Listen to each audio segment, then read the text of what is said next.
Hey everybody, welcome back to my channel. Thanks a lot for watching my previous videos, and if you haven't watched the previous videos of economics till now, kindly go to the description box. I've made two videos on economics recently, and this is again the second part, the third part of that video.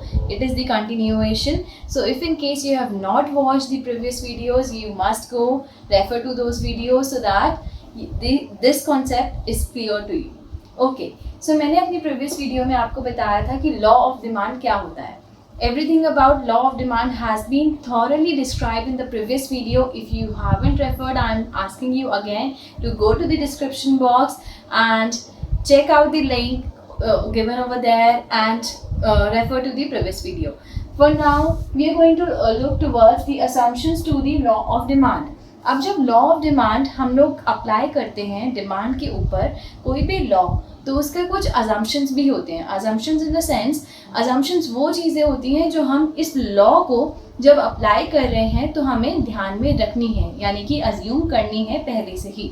Law था हमारा कि demand के साथ जब price बढ़ेगा तो demand कम हो जाएगी, डिमांड बढ़ेगा जब प्राइस कम हो जाएगा तो डिमांड ज़्यादा हो जाएगी, राइट. सो उसकी रिस्पेक्ट में कुछ अजम्पशंस हैं जिनका हमें ध्यान रखना होता है, लेकिन उसमें एक और लाइन भी थी, other thing remaining the same, right. Other thing remaining same का मतलब यही है, अदर थिंग में ये सारे फैक्टर्स आते हैं. ये मैंने लिखा है हर जगह पे, no no no no no, no changes in other factors. Other factors कौन कौन से फैक्टर्स होते हैं स्टूडेंट्स, जो हम पहले ही डिटर्मिनेंट्स ऑफ डिमांड में मैंने अपनी फर्स्ट वीडियो में सारे डिटर्मिनेंट्स ऑफ डिमांड बहुत अच्छे से समझाए हैं, थॉरली एक्सप्लेनेशन दी हुई है उस वीडियो में. तो अगर आपको नहीं पता है कि डिटर्मिनेंट्स ऑफ डिमांड क्या होते हैं, you can refer to that video.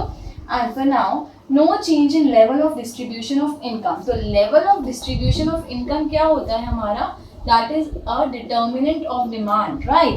Level of distribution of income, prices of related goods, taste and preferences of the consumer, size of population and expectations of future prices are all determinants of demand.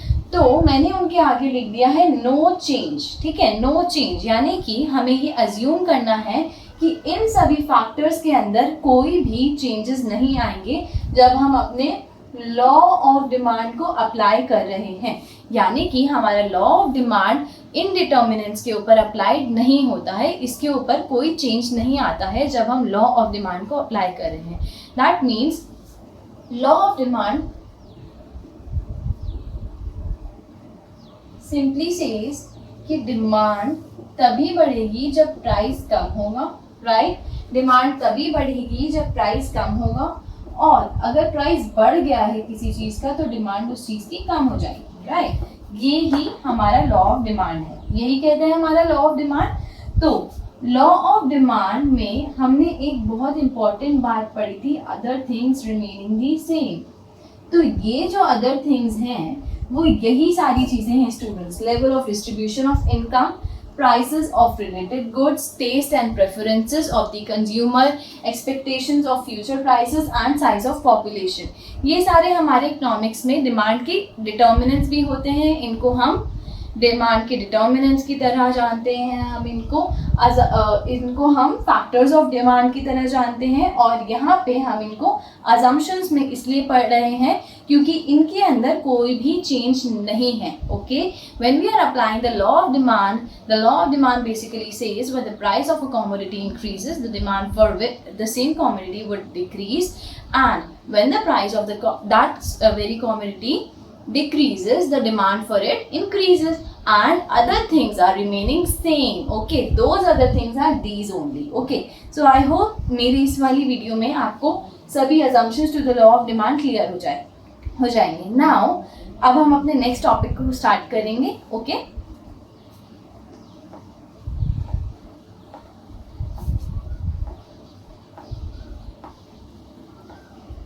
Okay students, so I hope assumptions to the law of demand आप लोगों को clear है.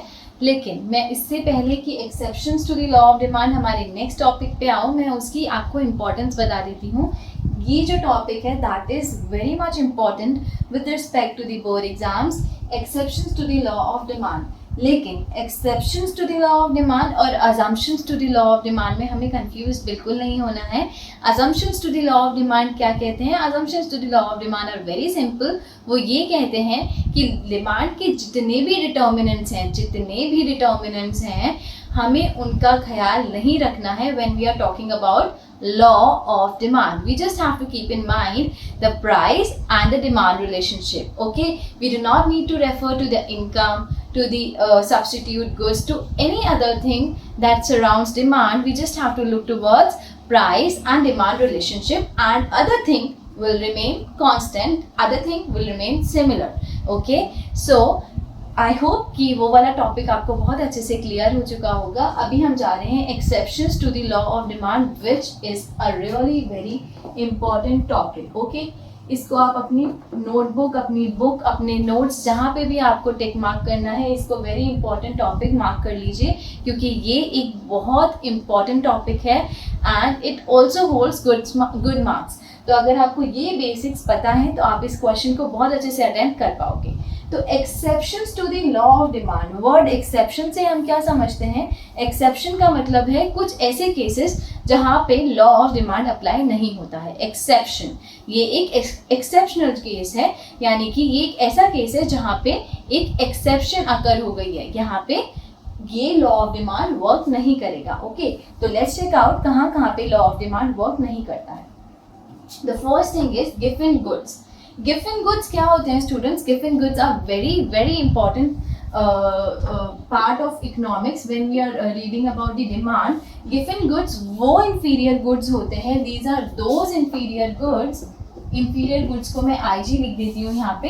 Inferior goods जिनका price जब कम होता है तब उनकी डिमांड कम हो जाती है, और जब इनका प्राइस बढ़ जाता है तो इनकी डिमांड बढ़ जाती है, यानी कि it is completely opposite to what law of demand says, right?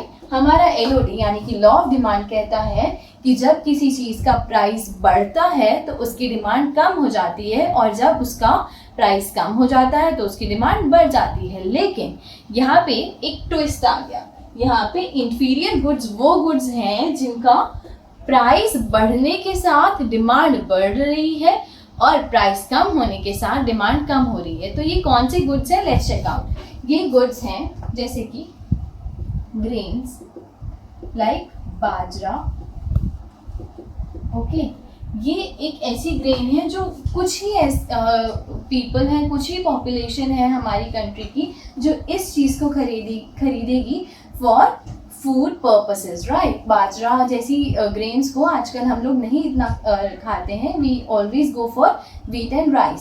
So there are few people who still go for bajra as in it is less expensive in comparison to other food grains, right? तो बाजरा एक ऐसी food grain है जो less expensive है, right? अब जब बाजरा का, मान लो इस ग्रेन का, किसी भी ग्रेन का प्राइस जो है वो घट गया, ठीक है, प्राइस काफ़ी कम हो गया। मान लीजिए प्रीवियसली अगर वो ₹50 में मिल रहा था 5 kgs, तो आज वो मिलने लग गया ₹25 में, ठीक है, और वो मिल ही रहा है 5 kgs जितना पहले मिल रहा था। लेकिन प्राइस क्या हो गया? प्राइस बन गया अब हमारा 25 kgs, right? 25 kgs I mean price बन गया हमारा ₹25 एंड 5 kgs का अमाउंट हमें मिल रहा है, राइट? तो 5 kgs हमें ₹25 में अब मिलने लग गया है और पहले हमें ₹50 में मिल रहा था। तो यहाँ पे हमारे पास सेव हो गए हमारे ₹25, ठीक है। अब जब धीरे धीरे ग्रेजुअली मैं ₹25 हर बारी सेव करने लगी तो क्या हुआ? मेरी रियल इनकम जो है वो बढ़ गई। रियल इनकम क्या हो गई? रियल इनकम मेरी बढ़ गई, क्योंकि इनकम तो मुझे उतनी ही मिल रही थी। इनकम वॉज सिमिलर, इनकम तो चेंज नहीं हुई, लेकिन जो चीज़ें मुझे खरीदनी है, जो एक्सपेंडिचर मुझे करना है, उसका प्राइस कम हो गया। लेकिन ये एक इंफीरियर गुड है, ठीक है। तो जो मेरे पास सेविंग हुई यानी कि मेरी रियल इनकम बनी, उसको मैं कहाँ पे स्पेंड कर दूंगी, मैं एक बेटर क्वालिटी गुड को खरीदने चली जाऊंगी, क्योंकि अब इसका प्राइस कम हो गया तो इसकी डिमांड मैं कम कर दूंगी और मैं एक बेटर क्वालिटी फूड ग्रेन खरीदूंगी, जैसे कि व्हीट या फिर राइस। ठीक है, क्योंकि मेरी रियल इनकम अब बढ़ चुकी है। रियल इनकम कैसे बढ़ गई है स्टूडेंट्स, लेट्स चेक आउट। एक बार मैं आपको और समझा देती हूँ एग्जाम्पल से। यहाँ पे थोड़ी सी गड़बड़ हो गई थी, 25 kgs नहीं था, 25 रुपीज़ था। ठीक है, पहले मुझे फूड ग्रेन मिल रहा था ₹50 में, ठीक है, 5 kg। अब मिलने लग गया ₹25 में 5 kgs। तो अमाउंट तो मेरा चेंज नहीं हुआ, लेकिन मेरे पैसे जो मुझे एक्सपेंड करने थे, मुझे एक्सपेंडिचर करना था, वो काफ़ी कम हो गए, आधे हो गए। ठीक है, तो यहाँ पे मैंने सेविंग करी ₹25 की। तो ग्रेजुअली जब मैं इस तरह से अपनी सेविंग करने लगी तो क्या हुआ, यहाँ पे मेरी रियल इनकम बहुत ज़्यादा राइज हो गई। ठीक है, जब मेरी रियल इनकम बढ़ गई तो मैं अब क्यों ये वाला ग्रेन खरीदूँ, क्यों खरीदूंगी, ऑब्वियसली नॉट। तो मैं चली जाऊंगी व्हीट या राइस के ऊपर। ठीक है, तो इस वाले फूड ग्रेन जिसकी प्राइस कम हो गई थी उसकी डिमांड भी इसी वजह से कम हो गई, right. Getting my point, this is how law of demand does not works over inferior goods. ठीक है, ये गिवन गुड्स वो गिवन गुड्स होते हैं जिनके ऊपर लॉ ऑफ डिमांड काम नहीं करता, and that is the reason it comes under the exceptions to the law of demand. गिवन goods are those inferior goods जिनके ऊपर लॉ ऑफ डिमांड वर्क नहीं करता, क्योंकि इनकी प्राइस कम होने के साथ साथ इनकी डिमांड कम हो जाती है और इनकी प्राइस बढ़ने के साथ साथ इनकी डिमांड बढ़ जाती है। और रीज़न मैंने आपको बता ही दिया है, रीज़न ये होता है कि हमारी रियल इनकम जो है वो जनरेट होने लगी है, वो ज़्यादा होने लगी है, और जिसकी वजह से हमने इसको स्विच करके हम किसी बेटर राइस या व्हीट के ऊपर स्विच कर गए, राइट। इसको हम छोड़ देंगे खाना और हम व्हीट या राइस में से कुछ भी खाना शुरू कर देंगे। तो इसीलिए हमने उसकी डिमांड कम कर दी और व्हीट और राइस की तरफ स्विच कर गए, right. So this is how given goods work. Now coming to price expectation, that's the second very important part of exceptions to the law of demand. अब प्राइस एक्सपेक्टेशन, ठीक है, price expectation. अब हम consumers हैं, बहुत सालों से बहुत चीज़ें खरीदते आ रहे हैं, तो हमें क्या होता है, थोड़ा सा एक आइडिया मिल जाता है कि मार्केट में इस चीज़ का प्राइस कम होने वाला है, इस चीज़ का प्राइस बढ़ने वाला है। कई सारे र्यूमर्स भी आते हैं, लेकिन कई सारे फैक्ट्स भी होते हैं। तो जैसे मान लीजिए आज की डेट में अनियन का प्राइस है 30 रुपीज़ पर केजी, ठीक है, ₹30 पर केजी, ठीक है। ये ज़्यादा है नॉर्मल के हिसाब से, ठीक है। नॉर्मली अनियन का प्राइस इतना नहीं होता है, लेकिन इस समय ₹30 चल रहा है पर केजी, ठीक है। लेकिन फ्यूचर में एक्सपेक्टेड है कि ये ₹50 पर केजी हो जाएगा।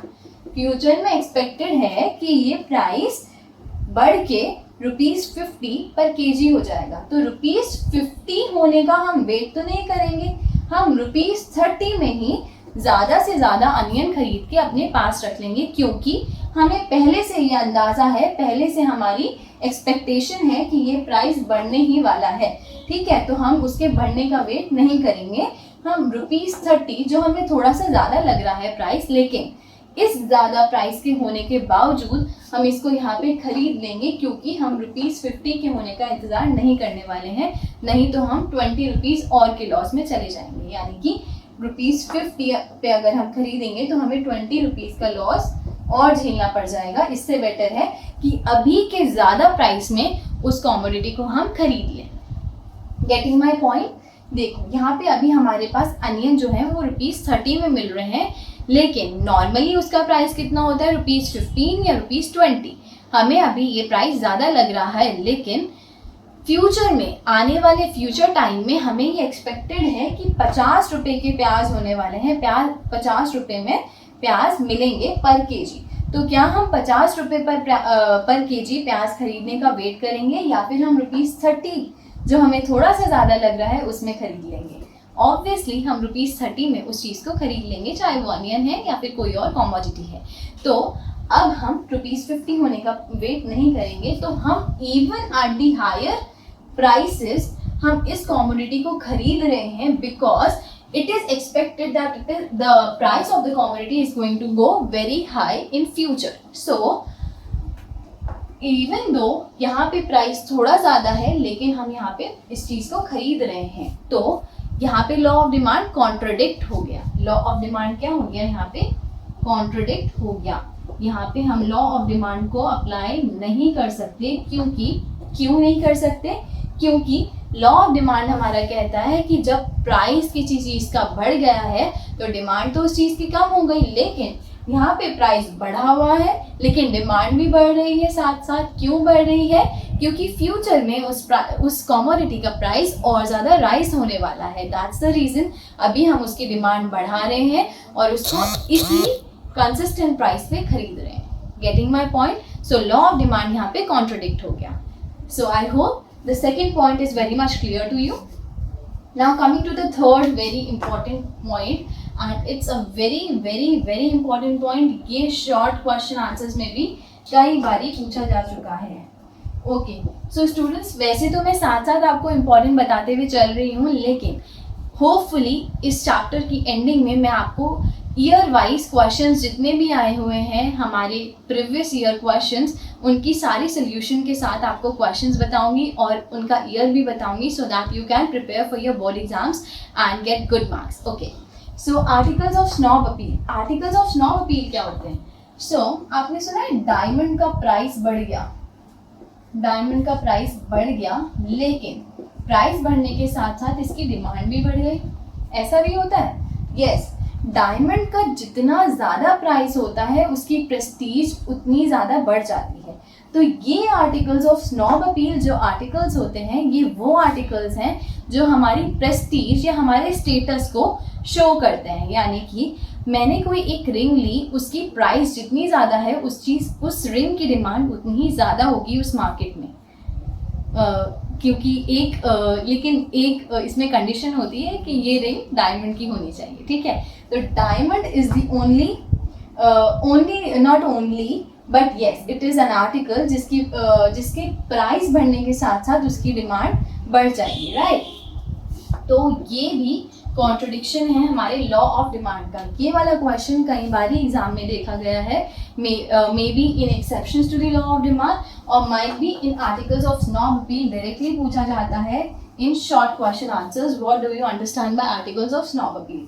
तो यहाँ पे जब इस चीज़ की डायमंड की प्राइस ऊपर जा रही है तो डिमांड भी उसकी ऊपर जा रही है, क्योंकि डायमंड एक स्टेटस सिंबल होता है, ठीक है।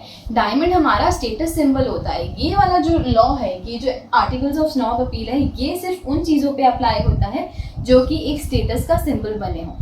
जैसे कि डायमंड है, डायमंड हम show off sort of stone है जो बहुत ही रेयर लोगों के पास होता है। रेयर तो नहीं, आजकल तो काफ़ी लोगों के पास होता है, लेकिन डायमंड एक स्टेटस सिंबल शो करता है। तो प्राइस बढ़ने के साथ साथ डिमांड बढ़ जाती है और प्राइस घट जाता है तो इस चीज़ की डिमांड भी कम हो जाती है, क्योंकि इसका स्टेटस सिंबल कम हो गया है, राइट। तो ये एक ऐसी आर्टिकल है जिसका प्राइस बढ़ता है तो डिमांड बढ़ती है और जिसका प्राइस कम होता है तो डिमांड घट जाती है। तो this is also a contradiction to the law of demand again. Okay, now coming to the fourth and very important part, necessities. Necessities क्या होती हैं? नेसेसिटीज क्या है हमारी? Water, food and air of course. लेकिन यहाँ पे इकोनॉमिक्स में नेसेसिटीज हमारी वो बेसिक नीड्स हैं जो हमें डे टू डे लाइफ में फुलफिल करनी होती हैं।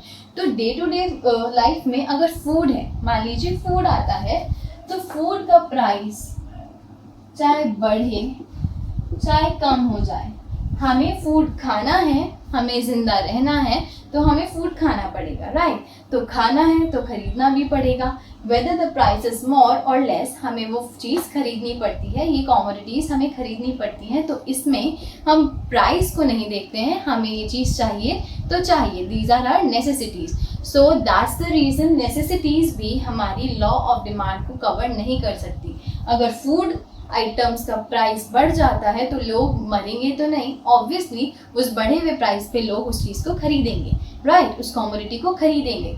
तो जब हम उस चीज़ को अक्वायर कर रहे हैं बढ़े हुए प्राइस पे भी, वो हमारी नेसेसिटी है, इसीलिए तो हम कर रहे हैं। तो नेसेसिटीज़ भी हमारी लॉ ऑफ डिमांड के अंदर नहीं आती हैं, लॉ ऑफ डिमांड के अंदर नहीं आती हैं। इनकी डिमांड बढ़ेगी अकॉर्डिंग टू द नेसेसिटी और घटेगी अकॉर्डिंग टू द नेसेसिटी। इसमें price is not a factor at all. So price when is not the factor, तो हमारी डिमांड का तो फैक्टर ही सबसे इम्पोर्टेंट लॉ ऑफ डिमांड का प्राइस है। तो प्राइस को जब हम कंसीडर ही नहीं कर रहे हैं तो इसका मतलब यहाँ पे लॉ ऑफ डिमांड कॉन्ट्रोडिक्ट हो रहा है। So these were all exceptions to the law of demand. I hope आप सबको बहुत अच्छे से एक्सेप्शंस और असम्पशंस दोनों क्लियर हो गए हैं।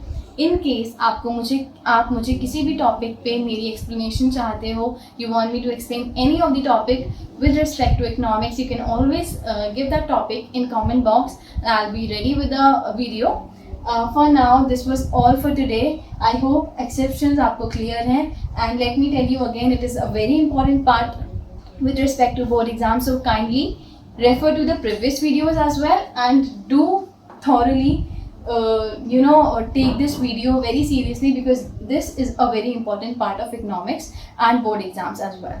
Thank you very much for watching. Please do like, share and subscribe the video. Thank you.